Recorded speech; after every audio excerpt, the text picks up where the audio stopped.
കേരളം ഏറ്റവും കൂടുതൽ ചർച്ച ചെയ്ത് മുൾമുനയിൽ നിന്ന ഒരു കേസാണ്. ആ കേസ് നമ്മളൊക്കെ വിചാരിച്ചു അത് പ്രതിയെ കണ്ടെത്താൻ കഴിയില്ല എന്ന്. എന്തായാലും കേരള പോലീസിനെ സംബന്ധിച്ചോളം 14 ദിവസത്തോളം ഈ കേസിന്റെ പിറകെ നടന്നു. ഈ പ്രതിയെ പിടികൂടി. അതുകൊണ്ട് തന്നെ ഒരു ബിഗ് സല്യൂട്ട് കേരള പോലീസ് നൽകിയാണ്. CCTV ദൃശ്യങ്ങളാണ് ഈ കേസിൽ വളരെ നിർണായകമായത്. അതിന്റെ ദൃശ്യങ്ങളാണ് മാതൃഭൂമി ന്യൂസിന് ലഭിച്ചിരിക്കുന്നത്. പ്രതി ഇങ്ങനെ പുതപ്പൊക്കെ ചൂടി പോവുകയാണ്. ആ ദൃശ്യങ്ങളിൽ അനന്തകൃഷ്ണൻ ചേരുന്നുണ്ട്. അനന്തൻ, കേസിൽ ഏറ്റവും നിർണായകമായ കാര്യങ്ങളാണ് ഈ CCTV ദൃശ്യങ്ങളിൽ നിന്ന് ലഭിച്ചത്. ആ CCTV ദൃശ്യങ്ങൾ എന്ന് പറയുമ്പോൾ അത് വലിയൊരു ടാസ്ക് ആയിരിക്കുമല്ലോ കേരള പോലീസിനെ സംബന്ധിച്ചോളം. നിരവധി CCTV ദൃശ്യങ്ങൾ പരിശോധിക്കുക, അത് വ്യക്തമായിട്ട് ക്ലാരിഫൈ ചെയ്യുക, അത് ആരാണെന്ന് അറിയുക, അതിൻ്റെ പിറകെ പോവുക. ഇതൊക്കെ എത്രത്തോളം ഒരു പക്ഷേ ഒരു വെല്ലുവിളിയായി മാറിയിട്ടുണ്ടായിരുന്നു. എന്തായിരുന്നു ഈ CCTV ദൃശ്യങ്ങൾ ഈ കേസിൽ നിർണായകമായത്? എങ്ങനെ?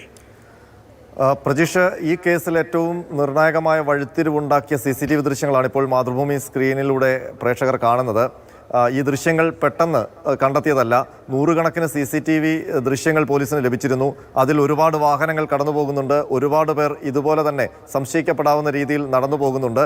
അതിൽ സംശയിക്കപ്പെടാവുന്ന ആൾക്കാരുടെ പിന്നാലെ പോയി അവർ അടുത്ത CCTVയിൽ എത്തുന്നത് എങ്ങനെ, അവരെങ്ങോട്ട് പോകുന്നു, അങ്ങനെ അന്വേഷിച്ച് ആ ആൾക്കാരെ എല്ലാം എലിമിനേറ്റ് ചെയ്ത് അങ്ങനെയാണ് ഈ സംശയിക്കാവുന്ന ഈ പ്രതിയിലേക്ക് എത്തിയത്. അതിലേറ്റവും നിർണായകമായ ദൃശ്യമാണ് ആ തലയിൽ മുണ്ടിട്ട് പോകുന്ന ദൃശ്യം. അതിലാണ് പോലീസിന് സംശയം മുടക്കിയത്. അതിനുശേഷം ഇയാൾ എങ്ങോട്ടാണ് പോകുന്നത്, ഏത് ഭാഗത്തേക്കാണ് പോകുന്നത് എന്നുള്ള തുടർച്ചയുള്ള CCTVകൾ ലഭിച്ചു. അതിൽ റെയിൽവേ ട്രാക്കിൽ നിന്ന് മുകളിലേക്ക് കയറി വരുന്ന ഒരു ദൃശ്യവും പോലീസിന് ലഭിച്ചു. അങ്ങനെയാണ് ഈ പ്രതി ഇയാളായിരിക്കാം ഈ കുഞ്ഞിനെ തട്ടിയെടുത്തത് എന്നുള്ള സംശയം പോലീസിന് ഉണ്ടാകുന്നത്. അതിനുശേഷം വിവിധ CCTV ദൃശ്യങ്ങൾ കേന്ദ്രീകരിക്കുമ്പോൾ തമ്പാനൂർ വരെയുള്ള ദൃശ്യങ്ങൾ ശേഖരിച്ചു. അതിൽ ചിലയിടങ്ങളിൽ ഇയാളുടെ മുഖം വ്യക്തമാകുന്ന ചില ദൃശ്യങ്ങൾ കൂടി പോലീസിന് ലഭിച്ചു. ആ ദൃശ്യങ്ങൾ ജയിൽ വകുപ്പിലേക്കുമൊക്കെ വിവിധ ഏജൻസികൾക്ക് അയച്ചു കൊടുത്തു. അങ്ങനെ ജയിൽ വകുപ്പിന് അയച്ചു കൊടുത്തപ്പോഴാണ് ഇങ്ങനൊരു പ്രതി അവരുടെ ജയിലിൽ ഉണ്ടായിരുന്നു, കൊല്ലം ജയിലിലുണ്ടായിരുന്നു. അയാൾ മോചിതനായിട്ടുണ്ട്. അത് അയാളുടെ പേര് ഹസൻകുട്ടിയാണ്.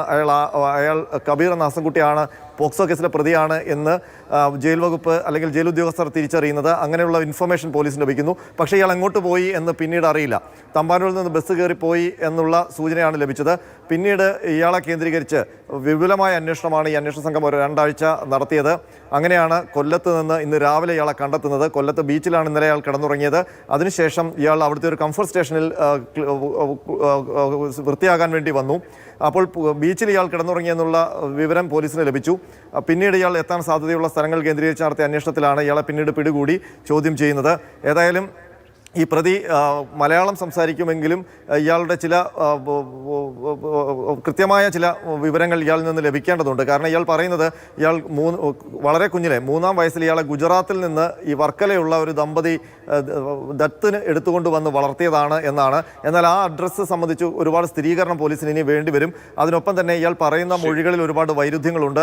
അതെല്ലാം ഇനി കൃത്യമായി ചോദിച്ചറിഞ്ഞ് വേണം പോലീസിന് ഈ കേസിൽ എന്താണ് യഥാർത്ഥത്തിൽ സംഭവിച്ചതെന്നുള്ള ഒരു വ്യക്തതയിലേക്ക് എത്താൻ. പ്രജീഷ്.